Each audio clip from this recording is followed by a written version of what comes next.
Hello viewers, আশা করি আপনারা সবাই ভালো আছেন। তো আজকে আপনাদের আমার কিছু গাছ দেখাবো। সেগুলো হচ্ছে এগ্লোনিমা।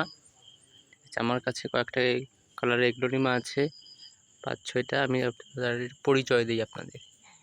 আপনারা এটা দেখতে পাচ্ছেন, এটা হচ্ছে এগ্লোনিমা হ্যাং হ্যাং। এটা হচ্ছে কি এগ্লোনিমা কি যেন ভুলে গেছি, একটা কালার আছে। এটা হচ্ছে এগ্লোনিমা ট্রাই কালার, এটারও নাম জানি না। এটা হচ্ছে এগ্লোনিমা লিপস্টিক। আরও সবুজ কয়েকটা এগ্লোনিমা আছে, এক ভ্যারাইটির এগ্লোনিমা,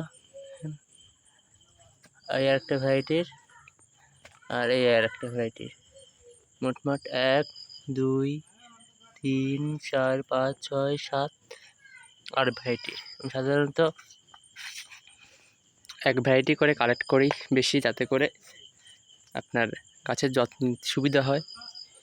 বিভিন্ন টাইপের একসাথে হলে আপনার পারবেন না যত্ন নিতে, বা অনেক ঝামেলা হয়। এই জন্য আমি সবসময় এক ধরনের এক ভ্যারাইটির গাছ বেশি রাখার চেষ্টা করি। একটা শিখতে পারলে সবগুলো একই ধরনের যত্ন। ধন্যবাদ।